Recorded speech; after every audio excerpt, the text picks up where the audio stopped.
사도행전 2장 말씀을 좀 보도록 하겠습니다.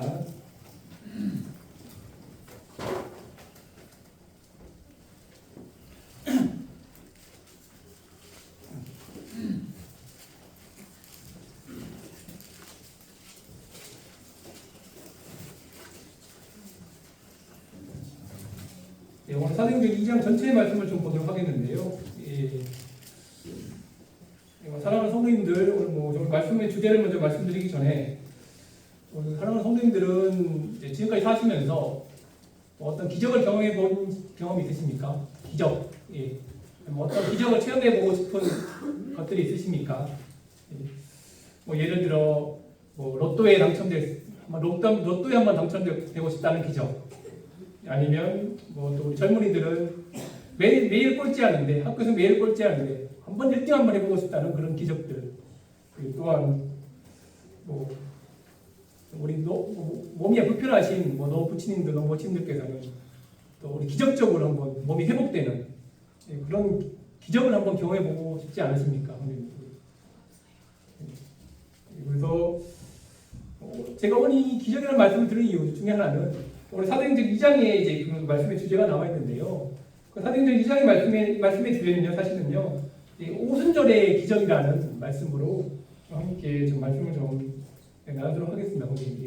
그래서 믿지 않는 많은 사람들은 그렇죠, 이런 기적을 좀 추구하기 원하죠. 제가 아까 말씀드린 로또에 당첨될 수 있는 기적들, 또 우리 사랑하는 우리 아이들, 자녀들이 매일 꼴찌하다가 갑자기 이제 1등 해보고 싶은 그런 기적들. 또 우리 또 내 질병에서 내가 가지고 있는 질병을 암이라든가 정말 불치병에서 또 회복될 수 있는 그런 기적들을 많이 원하지만 그것도 사실 성경에서는 우리 그리스도인들이 추구하는 기적은 이제 그것보다는 여기서 말씀해주고 계신 사도행전 1장에서 말씀해주고 있는 이 성령의 기적이라는 그 기적을 우리가 추구하기를 원하거든요, 사실. 그래서 성도님들 이제 요즘 세상은 사실 이제 기적에 관심이 없는 것 같아요, 그렇죠? 왜냐하면 요즘 사람들은 다 가지고 있잖아요. 웬만하면 다 가지고 있기 때문에 내가 특별한 이적이라든가 기적을 체험하는 그런 생각을 가지면서 살고 있지는 않는 것 같아요. 사실 스랑카 선교지에는 제가 선교 사역을 하면서 그 스랑카에 있는 사람들은 한국 사람들하고는 다르게 좀 많은 기적들을 좀 원하는 것 같더라고요. 아시다시피 스랑카는 한국과는 달리 좀 잘 못 살고 좀 부유하지 못한 그런 환경들이라서 좀 돈도 많이 가지고 싶어하고 또 아프면 제대로 치료도 많이 못 받기 때문에 또 병도 좀 제대로 좀 낫고 싶기도 하고 또 여러 가지 정신 질환도 많이 있어서 그래서 좀 기적적으로 좀 이렇게 좀 회복되고 싶기도 해서 신들을 많이 찾아가거든요. 절에도 찾아가고 그들의 힌두교 신전에도 찾아가서 자기들이 하나님께 빌면서 치료해 주세요, 기적적으로 회복해 주세요, 이렇게 그런 기적들을 많이 이렇게 원하지만 우리 그리스도인들이 추구하는 기적들은 그게 아니지 않습니까? 그래서 이제 신약 시대에 이 사도들이 경험했던 그 기적과 사도들이 추구했던 그런 기적은 우리가 세상 사람들이 추구했던 그런 기적이 아니라 바로 이 오순절에 발생했던 그 성령의 기적이라는 것을 제가 미리 주제를 좀 말씀해 드리겠는데요. 그 성령은 사실 이제 우리의 삶에 있어서 이러한 성령의 기적이 일어나기 위해서는 우리가 어떻게 해야 되는지 한번 이 말씀을 통해서 한번 살펴보도록 하겠습니다.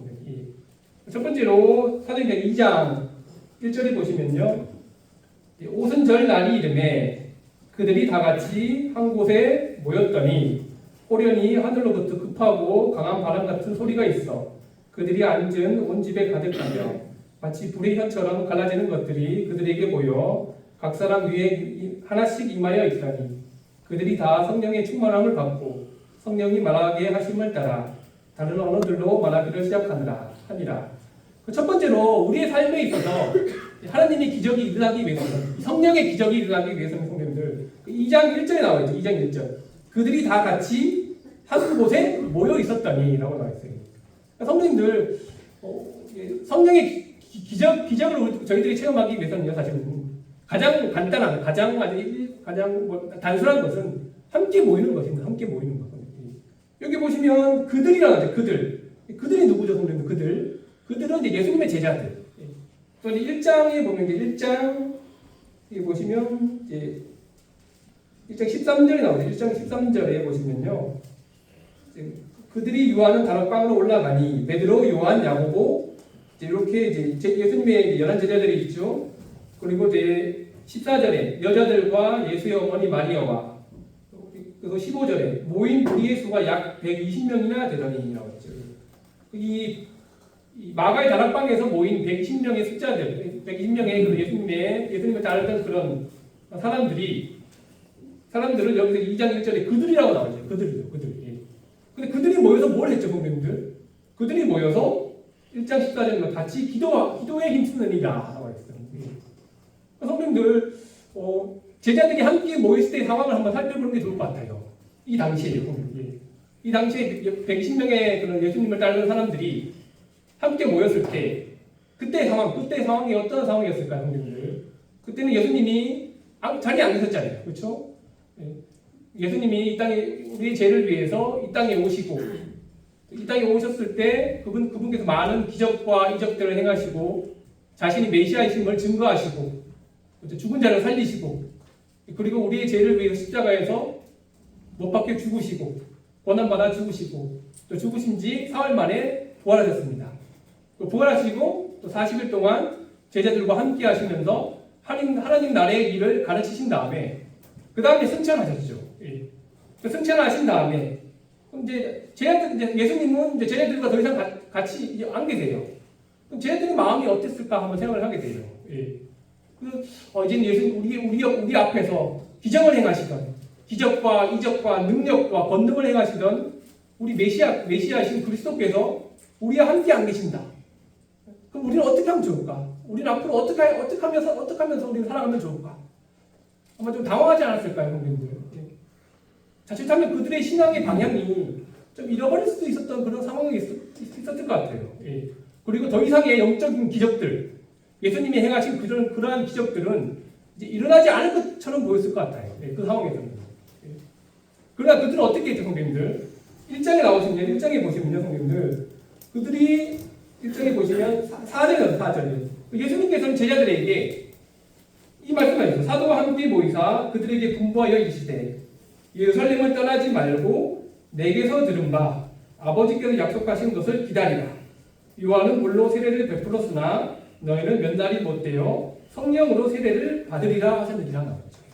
그러니까 예수님께서 그냥 떠나가신 것이 아니라 그냥 하늘로 올라가신 것이 아니라 제자들에게 이런 약속을 하고 떠나가셨어요. 그러니까 내가 비록 떠나갈지라도 그러니까 제가 쉽게 말씀드리면 나는 비록 하늘나라에 먼저 올라갈지라도 제자들아 너희는 성령이 받을 때까지 함께 모이면서 기도하고 있으라.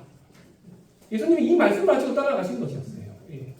제자들은 그 예수님의 그 약속의 말씀을 믿고 날마다 모였던 것이었죠. 성도님들, 저는 이제 이 말씀을 통해서 저희들이 배우는 것은 이 성령의 기적을 체험하기 위해서는 뭐죠? 처음에 성령의 기적을 우리가 체험하기 위해서는 제일 먼저 우리는 모이는 데 힘써야 된다는 것이에요. 모이는 데. 함께 모여서 여기서 무엇을 했죠? 예수님의 약속을 바라보며 기도하며 교제하며 서로를 격려하며 이러한 삶을 계속 지속했다는 것이죠. 저는 이제 이런 생각을 하게 돼요, 성도님들. 우리는 성도들끼리 모이면 어떤 말을 먼저 하나요, 성도님들? 무엇을 위해 모이나요, 성도님들? 가끔씩 우리 성도님 자주 모이시잖아요. 같이 식사 자리도 같이 모이고 교제 자리도 같이 모이고 집에서 불러내서 같이 또 같이 얘기하고 그럴 때 우리는 무슨 얘기를 가장 많이 할까요, 성도님들? 저는 이제 그런 생각도 하게 돼요. 20대의 우리 형제 자매들이 모이면 대부분 학교 생활, 또 20대 후반 정도 되면 직장 생활, 결혼에 대해서 또 자주 얘기하잖아요, 그렇죠? 30대 되면 결혼했으니까 그럼 이제 결혼 생활, 그 다음에 아기, 자기 자녀들 얘기를 많이 하더라고요. 그리고 이제 40대 되면 이제 내 아내 얘기, 내 남편 얘기, 그리고 또 직장의 스트레스, 또 그렇죠? 그다음 또 40, 50대 넘어가면 건강 얘기, 그렇죠?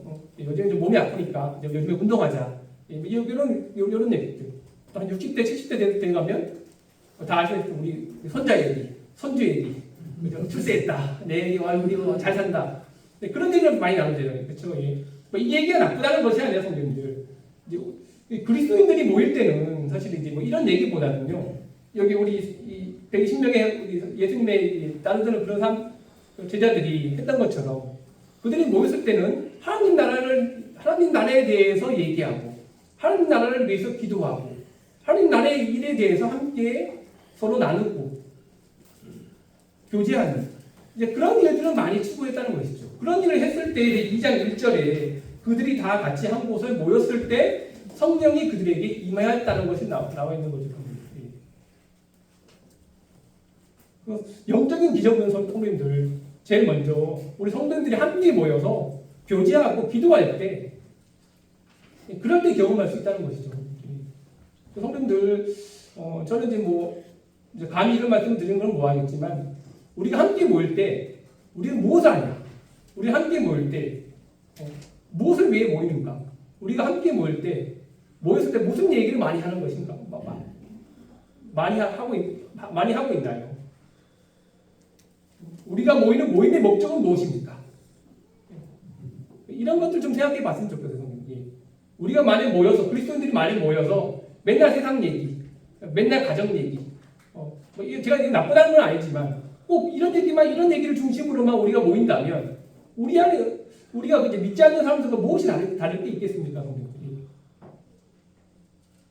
아까 다시 한번 말씀드리지만 예수님께서는 여기 성령을 받기 전에 예수님의 제자들은 110명의 사람들은 하나님의 일을 위해서 모였다는 것이죠. 하나님의 일을 위해서 함께 기도하고 하나님의 일을 위해서 교제하고 하나님의 일을 위해서 힘쓰고 서로 격려하고 성도님들 우리의 모임이 단지 사교적인 모임이 아니라 우리의 모임이 단지 그냥 세상적인 안부를 묻는 모임이 아니라 우리의 모임이 하나님의 나라의 일을 위한 모임이 되기를 원합니다.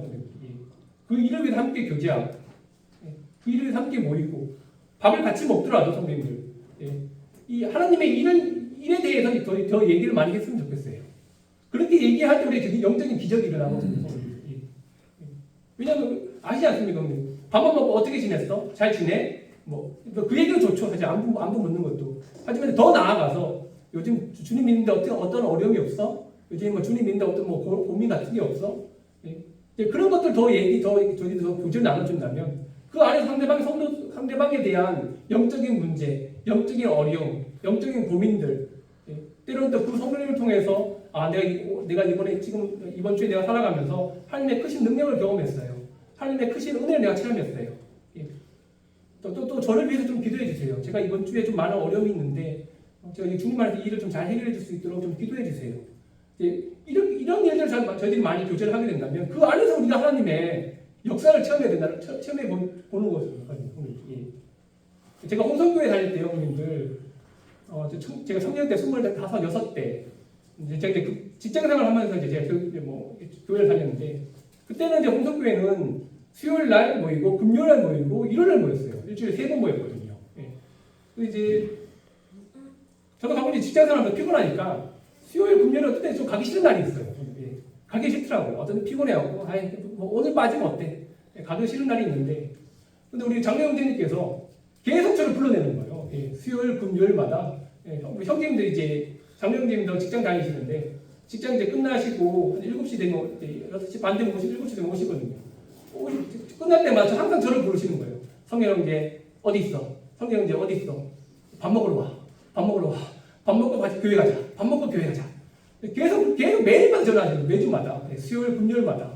저는 가기 싫어 죽겠어. 어떤 때는 가기 싫거든요. 오늘 좀 쉬고 싶습니다. 오늘 지금 말은 하고 싶은데 장례 형제님도 말씀이라 밥 먹고 오라 그러는데 가야겠죠.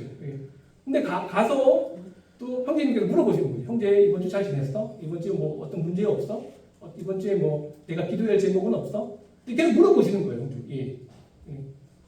그래서 어떤 날은 되게 가기 싫었던 날이었거든요. 제가 영적인 좀 문제가 있어서 좀 가기 싫은 날이었는데 또 여기 변함없이 우리 장영진도 부르셨어요.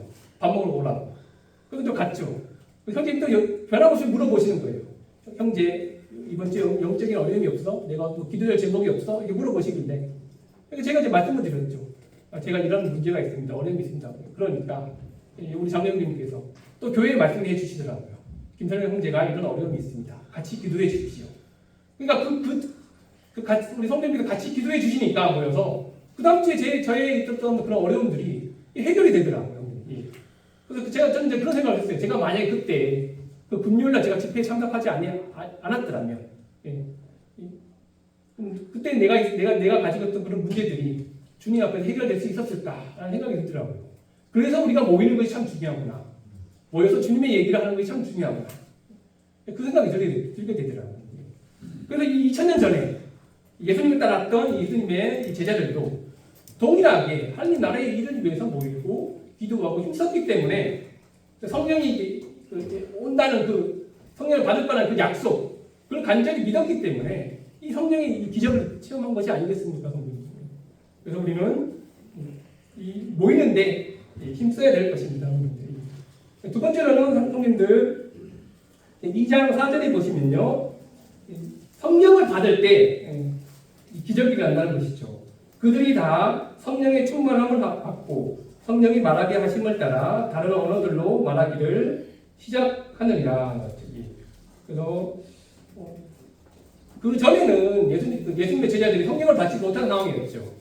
근데 그들이 한 곳에 다 모이고 기도하면서 하나님 나라의 일을 위해서 힘쓰고 있을 때, 그때 이제 2절, 3절에 뭐 불의 혀처럼 갈라지는 것들, 뭐 이런 이제 성령의 모양과 그런 부분에 대해서는 제가 말씀을 안 하겠습니다. 더 중요한 것은 성령이 임했다는 것이죠. 예수님을 따르던 제자들에게 드디어 성령이 임했습니다. 그 성령을 받았던 것 자체가 기적인 것이죠. 성령을 어떤 데 받는 거죠, 성령들? 주 예수를 자신의 구주로 믿은 사람들만이 이 성령을 받을 수 있다는 것이죠. 그래서 지금 요즘 세상 인구가 70억 정도 된다고 그러더라고요. 70억 정도 된다고 그러더라고요. 거기서 이제 우리 그리스도인들의 기독교 인구는 한 25억 정도 된다고 그러더라고요. 25억 정도. 한 35%? 30% 정도 된다고 그러더라고요.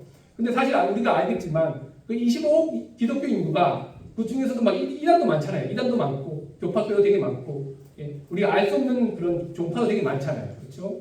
근데 그 25억 그 기독교 인구가 다 구원받고 성령을 받은 사람이겠습니까, 성령들?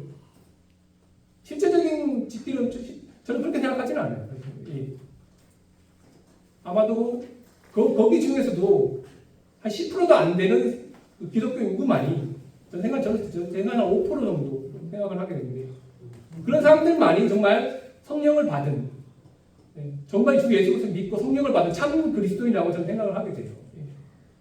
그럼 그런 통계를 바탕으로 우리 남산교회 성도님들은 기적적인 분들이에요. 기적적인 분들. 성령을 받은 좀 기적적인 체험을 하신 분들이에요. 70억 인구 중에 단 몇 프로, 5%도 안 되잖아요. 2%, 3%도 되는 그 인구 비율의 우리 남산교회 성도님들이 성령을 받고 그리스도인이 된 좀 기적적인 분들이라는 것이죠. 성령이 그 로또에 당첨되는 확률이 800만 분의 1이라고 그러죠. 저도 사실은 로또 많이 샀거든요. 어릴 적에. 그래서 로또에 당첨되는 사람들의 대부분의 특징은 꿈이잖아요. 꿈을 많이 꾼다고 그러더라고요. 꿈은요. 제가 뭐 우스갯소리를 좀 말씀드리지만 대통령 꿈을 꾸는 사람들이 로또 1등 많이 당첨된다고 그러더라고요. 저도 어릴 적에 청년 때 대통령 꿈을 2번 꿨어요. 꿔서 이제 어머니한테 말씀을 드렸죠. 전화드려서. 어머니, 제가 이 대통령 꿈을 2번을 꿨는데 대통령이 우리 집에 와서 식사를 하고 있었어요. 그리고 어머니 이거 좋은 꿈이야 나쁜 꿈이야 물어보니까 어머님이 야 그거 당장 사라고 그래. 야 너 그거 당장 사. 그거 사면 너 진짜 대박 난다. 야 그거. 그러면서 그때 로또를 한 10장 산 것 같아요. 어머니 그래서 사니까 근데 그 다음 주에 딱 보니까 5분도 안 걸리더라고요. 다 꽝이더라고요. 10장 다 꽝이더라고요. 그래서 어머니가 이제 나중에 또 대통령 꿈보다는 돼지 꿈도 좋을 것 같아 하시더라고요. 그래서 저도 얼마 또 나중에 시간 내보니까 저는 좀 거짓말 안 하는데 또 꿈에서 돼지 한 1000마리, 2000마리가 우리 집에 와갖고 막 누워 있는 거예요. 막 누워 있는 거예요. 저는 이제 돼지 위에서 그냥 막 뒹구어 있는 거예요. 그래서 어머니한테 또 연락을 드렸죠. 어머니 이 꿈을 꿨는데 어떠십니까? 그러니까 야 이것도 진짜 야 너 로또 당첨되는 꿈이다. 또 사라고 하시더라고요. 또 샀는데 다 꽝이더라고요. 이게 꽝. 예. 그래서 이 로또 정말 로또 당첨될 확률이 800만 분의 1. 그러니까 정말 어렵다는 거예요. 그래서 저는 지금까지 안 믿는 것은 지난주에 말씀드렸다시피 저는 관상이랑 꿈을 안 믿어요. 대중꿈이라든가 관상을 안 믿습니다. 그러니까 이제 그 800만 분의 1도 1의 그 로또 확률도 우리가 당첨되기 어려운데 5등도 당첨되기 어려운데 여기 보시면 그보다 더 희박한 확률인 이 성령을 받을 확률 우리 한 사람이 주 예수 그리스도를 믿고 거듭나서 성령을 받을 확률은 더 적다는 것이죠. 우리 여기 계신 남자교회 형님들은 정말 복 받은 분들이에요. 기적을 체험하신 분들, 성령의 기적을 체험하신 분들입니다. 여기 또 보시면 성령들 2장 4절에 보시면 성령의 말하게 하심을 따라서 다른 언어들로 말하기를 시작하니라 나와 있습니다. 그러니까 성령을 받은 이후에 제자들이 무슨 언어를 시작했죠? 다른 언어. 예를 들면 방언이죠. 방언. 우리가 일반적으로 생각하는 방언은 샬라샬라샬라 이제 그런 방언을 우리가 생각하기 쉽지만 이제 여기 2장 4절에 나오는 그 다른 언어는 제가 아까 말씀드린 그런 알아듣지 못하는 언어가 아니라 알아들을 수 있는 외국어였어요. 외국어. 그 증거가 여기 나와 있죠. 그 증거가 8절에 나오죠. 8절이에요. 8절에 7절 8절에 다 놀라 여겨 이르되 보라 이 말하는 사람들이 다 갈릴리 사람이 아니냐 우리가 우리 각 사람이 나는 곳 방언으로 듣게 되는 것이 어찌미냐 나오죠. 어찌미냐. 그러니까 그들이 예수님의 제자들이 말했던 그 방언은 뭐 살라살라 하는 이런 방언이 아니라 그 외국어의 기적을 행했다는 것이죠. 성령을 받은 이후로 이 제자들이 하나님 나라를 증거하는 그 사명을 받았다는 것이었죠. 어떻게 해요? 방언을 통해서. 여기 보시면 이제 갈릴리 사람이라는 것 주목하셔야 됩니다. 2장 7절에 이 사람들이 다 갈릴리 사람이 아니냐. 그 당시에 갈릴리는요, 좀 천대받던 도시였어요. 유대 지역과는 달리, 예루살렘과는 달리, 갈릴리 좀 북쪽 지역이었거든요. 거기는 조금 이제 사람들이 좀 천대받고, 좀 무시받던 그런 지역이었는데, 이 사람들이, 이 제자들이 방언을 하는 모습을 보고, 그 사람들이, 아니, 이 천대받던 사람, 그러니까 시골뜨기, 이 천놈들이 어떻게 배우지도 않았던 이런 사람들이 어떻게 이런 갈릴리 이 방언을 말할 수 있느냐, 이 외국어를 할 수 있느냐, 깜짝 놀랐다는 것이죠. 이런 방언을 할 수 있던 이유가 무엇입니까, 여러분들? 성령을 받았기 때문에,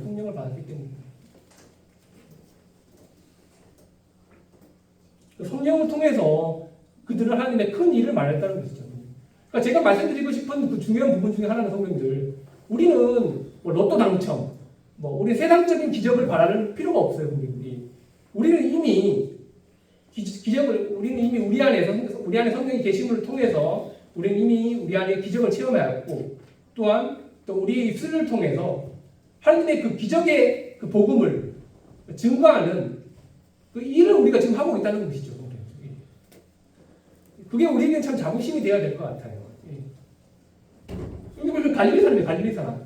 성령도 우리 중에 우리가 뭐 내세울 만한 학벌, 내세울 만한 뭐 명예를 가진 사람이 있습니까, 성령님들? 우린 다 보통 사람 아니에요.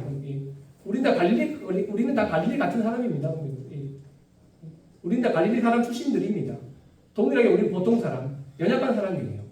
근데 우리의 입술을 통해서 우리가 이 하나님의 놀라운 일들을 말하고 있는 사람이 아니겠습니까? 하나님의 복음을 전하고 하나님 나라의 일을 전파하고 우리를 통해서 세상을 변화시키는 그런 일을 우리가 하고 있지 않습니까?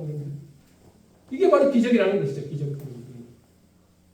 그래서 제가 성부지에 있을 때 사고를 치던 몇몇 사고 치던 우리 아이가 있었어요. 젊은 애가. 그래서 이제 그 애가 이제 자라면서 이제 뭐 예수님 믿고 교회에 오는데 우리는 기대하지 않았죠. 얘는 어릴 적부터 사고만 쳐갖고 뭐 교회 다녔던 거 뭐 그냥 대충 다니겠지라고 했는데 얘가 갑자기 이제 구원 받고 난 다음에 주위에 있는 그 힌두교 사람들 몇 명 계속 데리고 오는 거예요. 우리는 깜짝 놀랐죠. 맨날 사고만 치고 맨날 이게 뭐 별 볼일 없던 애가 예수님 믿고 구원 받은 다음에 우리가 하지 못했던 우리가 못하는 일들을 얘가 하고 있는 거예요. 그 애가 전문회가. 그러니까 성도님들 이 성령의 능력은 예. 그래서 우리가 이제 성령의 능력을 참 놀랐다는 것을 우리가 생각을 하게 돼요. 그래서 성령을 통해서 예수님의 제자들은 이 주 예수 그리스도에 대한 복음을 전파했고 또 그분의 나라, 그분을 통한 하나님의 나라가 이루어집니다. 라고 또 선포했고 또 주 예수께서 다시 오실 것입니다. 라고 선포했고 또 주 예수를 믿지 않는 사람들은 심판을 받을 것입니다. 라고 이 방언을 통해서 전파한 것이었죠. 성도님들 기적은 먼 곳에 있지 않아요. 먼 곳에. 우리의 입술이 하나님의 그 놀라운 일들을 증거할 때 그것이 우리에게는 그 기적이라는 것이죠. 맞잖아요, 성경이. 우리가 구원받기 전에는, 우리가 성령을 받기 전에는 우리의 입술이 무엇을 얘기했죠? 맨날 세상적인 얘기, 맨날 안 좋은 얘기, 욕만 하고, 그죠? 더러운 얘기만 하고. 그렇지 않습니까, 성경은? 그렇죠? 근데 우리가 성령을 받은 이후에 우리의 입술이 어떻게 되었습니까? 더 이상 더러운 얘기는 하지 않습니다. 더 이상 세상적인 얘기보다는 하나님의 나라를 얘기하는, 하나님의 나라를 전파하는 그런 도구로서 우리가 우리의 입에 사용되어지고 있지 않습니까? 이것이 모두 다 이 성령의 기적이라는 것입니다.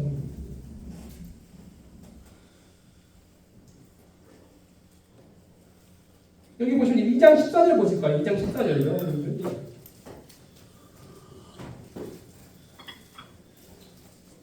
여기 보시면 이제 2장 14절부터는요, 이제 베드로에 대한 얘기가 나오죠. 베드로가 베드로에게 일어난 기적, 베드로에게 나타난 성령의 기적에 대해서 좀 살펴보겠는데요. 이 성령을 받은 베드로에게 나타난 그 기적은 어떤 것이었을까요, 성도님들? 그는 아시다시피, 성도님들, 베드로 지금은 그냥 평범한 어부였죠. 그냥 평범한 어부였어요. 예수님과 함께 있었을 때는 그는 정말 평범한 사람이었어요. 우리가 다 아시다시피 그는 평범할 뿐만이 아니라 오히려 예수님을 3번 부인하고, 그렇죠? 눈물로서 그냥 회개했던 그런 사람 아니었습니까? 우리가 똑같은 성경을 가진 사람이었어요. 그런데 베드로가 성경을 받은 이후에는 그런 놀랍게 변화가 되었죠. 어떻게 변화가 되었죠? 유대인들에게 담대히 복음을 전했어요. 어떻게 전했죠? 내 말에 귀를 기울이라. 14절 마지막 말씀에 내 말에 귀를 기울이라. 베드로가 베드로는 예전에 이렇게 하지 못했죠. 이런 담대함이 없었어요. 우리가 다 아시다시피 어떤 베드로가 3번 부인했을 때 그 여자 앞에서, 여종 앞에서 웅크리고 무서워하면서 예수님을 모른다고 부인했던 그런 사람이 아니었습니까? 그렇게 무서워했던 그런 사람이 이제 성령을 받은 이후에 여러분들 내 말에 귀를 기울이십시오. 이렇게 담대하게 사람들 앞에서 복음을 전하고 있는 것입니다. 또 그뿐만 아니라 유대인들에게 또 담대하게 하나님의 뜻을 전했다는 것이죠. 여러분들 성령께서 믿는 자들에게는 성령을 받습니다. 또 믿지 않는 자들에게는 하나님의 심판이 임할 것입니다. 또 그뿐만 아니죠, 성령님. 베드로는 뭐라고 말했죠? 여기 보시면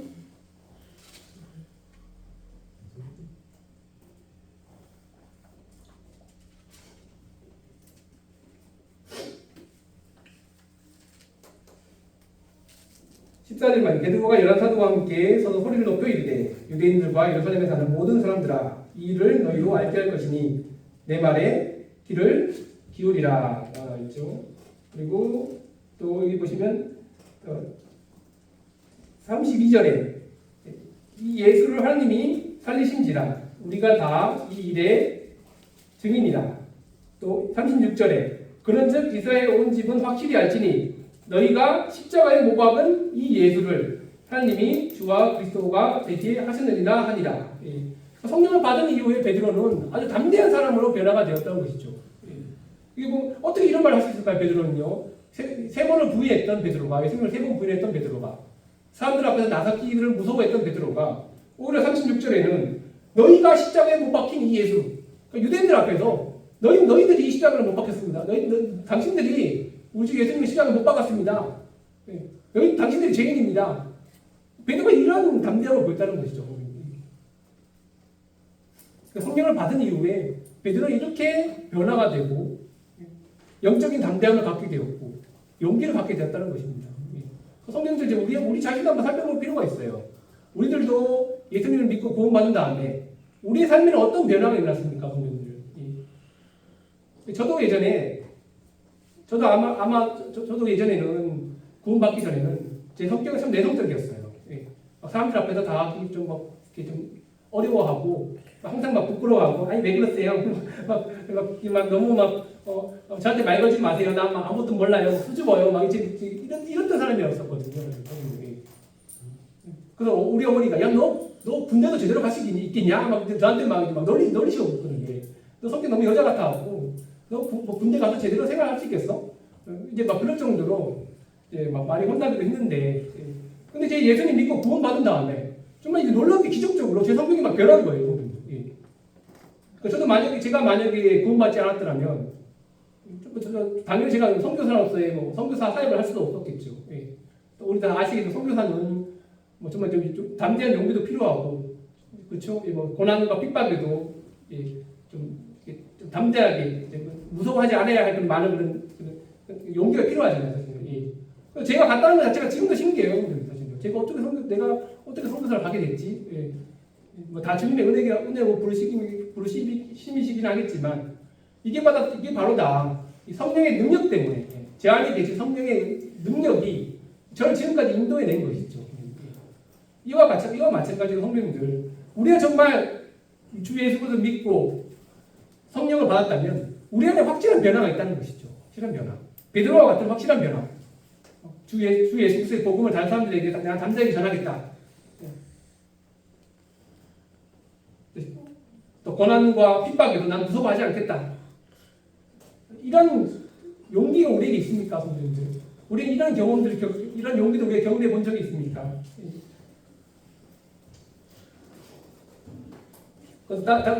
더 중요한 건 성도님들, 여기 보시면 41절 보실까요? 41절이에요. 41절에 그 말을 받은 사람들은 세례를 받으며 이날의 신도의 수가 3,000이나 더하더라 라고 있어요. 그러니까 이 보통 사람인, 이 갈릴리 사람인 이 베드로를 통해서 뭐가 일어났다는 것이에요, 성도님들? 3,000명이 구원받았다. 3,000명이. 이게 기적 아니에요? 이게 바로 기적이죠, 기적이. 보통 사람을 통해서 하나님께서 그 사람 안에 성령을 보내주셔서 그 사람을 통해서 하나님의 이 기적의 역사가 일어난다는 것. 성령님, 이 일이 꼭 베드로에게만 일어나는 것이 아니라 여기 계신 모든 성도님들께도 일어날 수 있다는 것이죠. 비록 3,000명의 구원받는 숫자가 일어나는 것은 아니겠지만, 제가 아까 전에 우리 선교지에 있던 어떤 우리 청년 한 명의 예화를 제가 말씀드렸잖아요. 걔는 너무 막 사고만 치고 정말 우리는 기대할 것이 아무것도 없었던 그런 애예요. 근데 얘가 구원을 받고 변화가 되니까 그 주위에 있는 사람들을 데리고 오는 거죠. 우리가 하지 못했던 그 일들을 그 애가 했던 것이었어요. 그래서 우리가 그 일을 보면서 와, 하나님은 정말 놀라우신 분이시다. 성령께서 그 일을 하셨구나. 우리는 제 자신 너무 반성했어요. 그때 제 자신 너무 반성했어요. 왜냐면 나는 너무 다른 기적도 너무 바라고 있었던 것 같아. 난 내 눈에 그냥 이렇게 우리가 바라는 기적들은 다 눈에 보이는 기적들을 바라는 거잖아요, 그렇죠? 로또에 당첨되고 믿지 않는 병에서 하루 만에 완쾌가 되고 죽은 사람이 부활하고 그런 기적을 원하는 것이 우리는 보통 그런 기적을 원하는 거지만 저도 그런 기적을 제 마음 가운데 바랬었고 하지만 선교지에서 그런 일들 그런 일들을 보게 되니까 제가 주님 앞에서 회개를 하게 되더라고요. 아, 주님께서 원하신 영적인 기적은 그런 것이 아니라 믿지 않는 사람들이 회개하고 돌아오는 것이 이게 하나님께서 바라시는 영적인 기적이구나 라는 생각을 하게 되었죠. 그래서 저희의 부족한 믿음에 대해서 좀 회개하는, 반성을 하는 계기가 좀 된 것 같았습니다. 그래서 베드로를 통해서 3,000명이 구원받았던 이 사실은 우리에게서도 어떤 교훈을 주게 될까요? 열심히 전도하라? 저는 그게 아니라 아까 말씀드린 것처럼 보통 사람을 통해서 역사하시는 하나님, 성령의 능력을 통해서 보통 사람일지라도 성령의 그 기적을 이루시는 하나님을 우리가 보게 된다는 것이죠. 그러니까 우리 남자교 성님들 내가 무슨 일을 할 수 있어? 내가 나이도 어리고 내가 교회에서 아무런 일을 할 위치도 아닌데 내가 무슨 일을 할 수가 있어? 난 그냥 교회에만 앉았다 가야지. 그런 생각 안 하셨으면 좋겠어요. 우리 안에 성령이 정말 거하고 계신다면 우리를 통해서 이 하나님의 역사가 하나님의 기적이 일어난다는 것입니다. 그 우리 성도님들 각자 한 명 한 명 정말 소중하게 보셔야 돼요. 소중하게 보셔야 돼요. 우리 이 앞에 있는 우리 애를 통해서 우리 주일학교 애를 통해서 기적이 일어날 수 있어요. 교회 안에. 그렇죠? 우리 청년을 통해서 기적이 일어날 수 있어요. 영적인 기적. 우리 노성민들 노부친을 통해서도 우리 남석교회가 부흥이 일어날 수도 있어요. 그 이유가 무엇입니까? 우리 안에 있는 성령이 역사하신다는 거죠. 성령이. 성령이 충만할 때, 베드로는 여기 보시면요, 성령이 충만했을 때, 이제 영적인 담대함을 얻었다는 거죠. 36절에 보시면요, 그런즉 다시 한번 말해서 온 집안은 너희 온 집 확실하게 알지니 이렇게 담대하게 사도 베드로가 담대하게 이게 복음을 전했던 이유 중에 하나는 성령이 충만했기 때문이죠. 성령이 충만했기 때문에. 성도님들, 제가 다시 한번 말씀드리지만 베드로와 같은 기적이 우리에게도 일어날 것입니다. 또 지금도 일어나고 있습니다. 이제 마지막으로 보시면요, 이제 43절부터 47절인데요. 교회를 통해서 예루살렘 교회를 통해서 일어난 기적들에 대해서 한번 살펴보도록 하겠습니다. 그러니까 오순절 날에 예수님을 따르던 110명의 제자들이 기적적으로 성령의 침례를 받아서 다른 방언을 통해서 하나님 나라의 일을 전파하고 그 가운데서 베드로가 성령이 충만하여 그곳에 있는 사람들에게 복음을 전하고 담대하게 복음을 전했을 때 3,000명이 구원받는 그 놀라운 기적의 역사가 일어났죠. 그 다음에 그 기적의 역사가 일어난 다음에 무엇이 생겨났죠? 바로 교회가 탄생했습니다.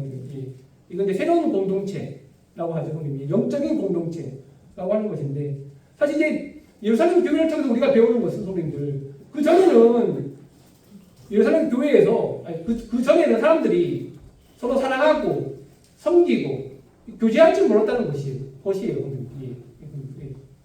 근데 예루살렘 교회가 세워지고 난 다음에는 여기 보시면 42절에 그들이 사도의 가르침을 받아 서로 교제하고 떡을 떼며 오로지 기도하기를 힘쓰느니라 나와 있죠.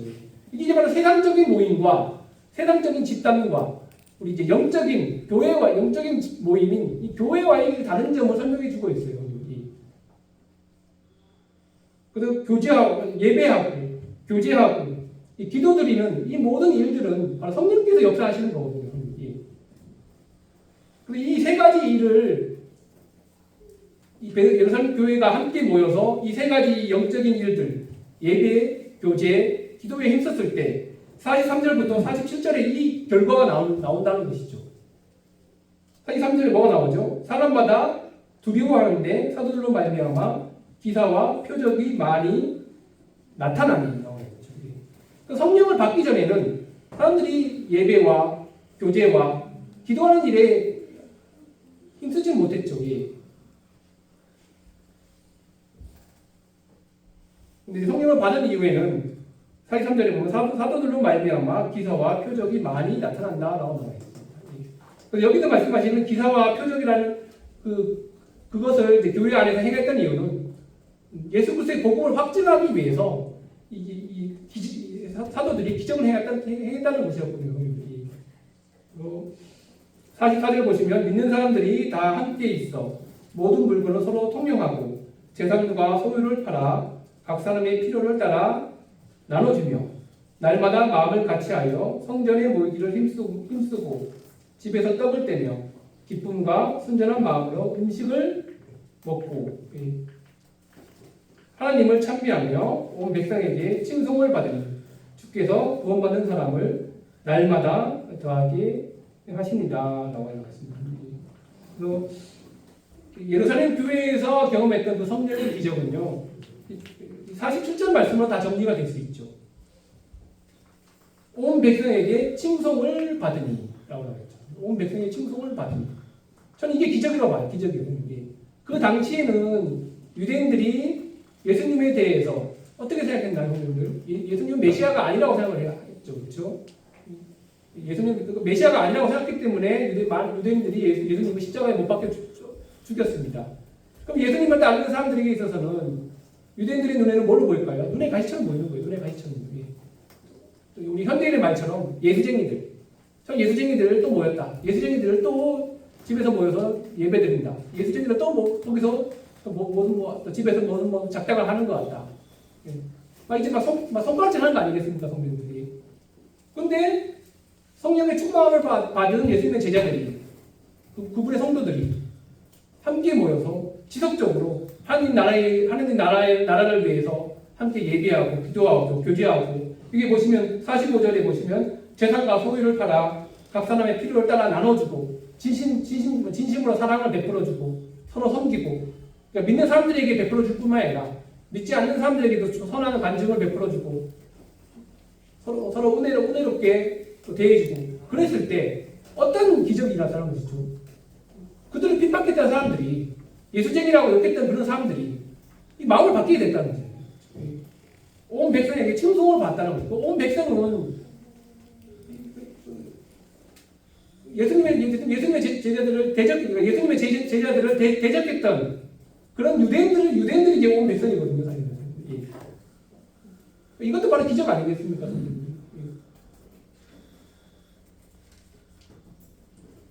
그런데 이런 일을 이루기 위해서는 사실은 성도님들, 제가 다시 한번 말씀드리지만 믿는 모든 성도들이 함께 모여서 세상적인 일보다는 하나님의 나라의 일을 위해서 함께 고민하고 함께 연구하고 함께 힘쓰고, 또 성도들의 필요가 무엇인지 또 헤아려 주고, 또 서로 연합하고 성령의 인도하심을 따라 순종하며 살아가며, 또 매주마다 참석하는 또 예배에, 매주마다 행해지는 또 예배 또 잘 참석하고, 또 서로 싸우지 않고 분리되지 않고 서로에도 안부를 물으며, 이러한 것들을 우리의 모든 생각과 가치관들이 세상적인 일이 아니라 오직 하나님 나라의 일에만 우리가 몰두해져 있을 때, 그때 바로 우리가 성령 충만이 일어나는 것이고, 또 그 성령 충만이 일어날 때 우리의 삶 가운데서 하나님의 그 성령의 기적이 일어난다는 것입니다.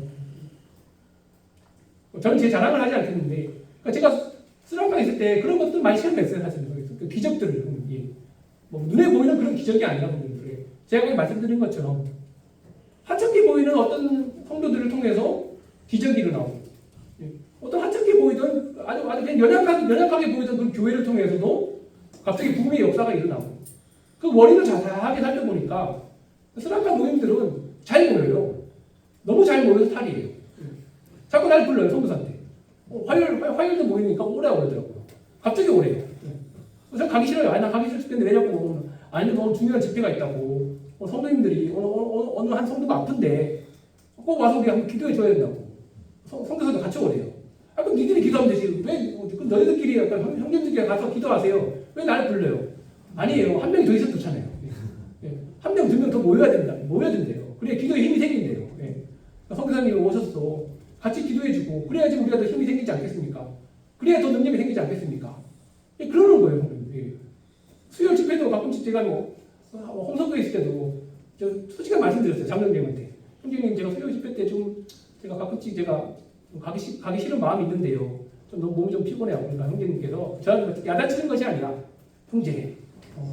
형제가 꼭 필요해. 그러시더라고요. 형제가 같이 와서 기도 집회에서 형제가 같이 참석해서 기도해 주는 것만으로도 힘이 된다고. 우리 교회는 힘이 된다고 그러시더라고요.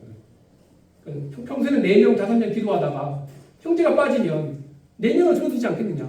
그럼 기도의 힘이 사라지고, 기도의 힘이 줄어들고, 성령께서 우리가 원하시는 그 성령의 기적이 나타나는 것이 부족하지 않겠느냐. 그러니까 형제가 비록 젊은 형제랄지라도 형제의 기도는 우리 홍성교회에서도 아주 필요한 기도야. 이렇게 격려를 해주시더라고요. 이제 그런 형제님의 그런 우리 조언을 통해서, 이 한 사람 한 사람의 기도와 그 역할이 매우 중요하다는 사실 많이 깨닫게 되었습니다.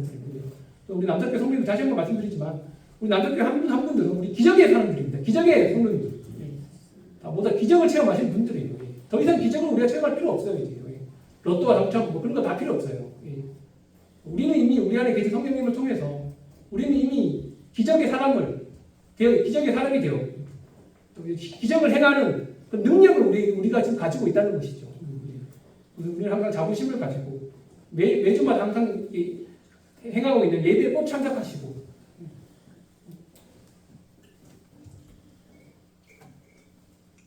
그래서 우리가 간절히 바라는 기적은요, 성도님들, 별다른 게 없어요.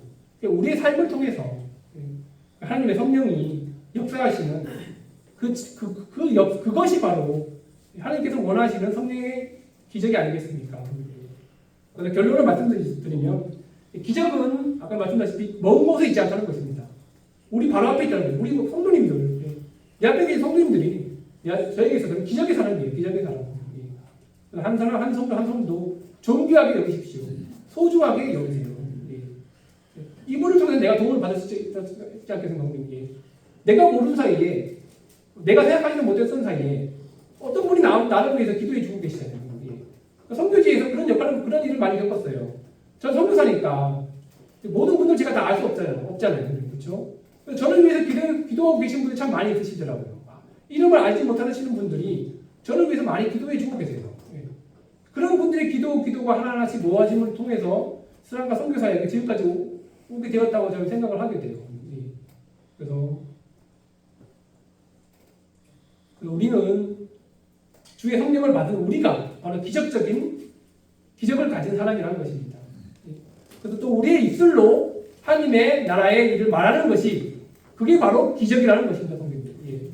꿈을 꾸고 환상을 보고 그런 것들 속에 우리의 기적을 바라는 것이 아니라 우리의 입술이 하나님 나라의 일을 증거할 때 그게 바로 우리에게는 기적이라는 것입니다. 성령의 기적, 성령의 역사라는 것입니다.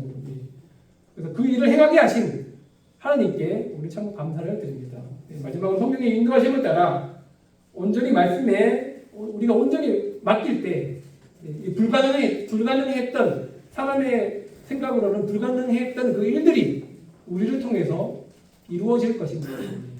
성령님들 항상 매사에 성령님을 의지하시고 성령님의 뜻에 순종하시고 성령님의 인도하심을 따른다면 우리가 불가능하게 하게 보였던 그런 모든 일들이 주님 안에서 분명하게 이루어지게 될 것입니다.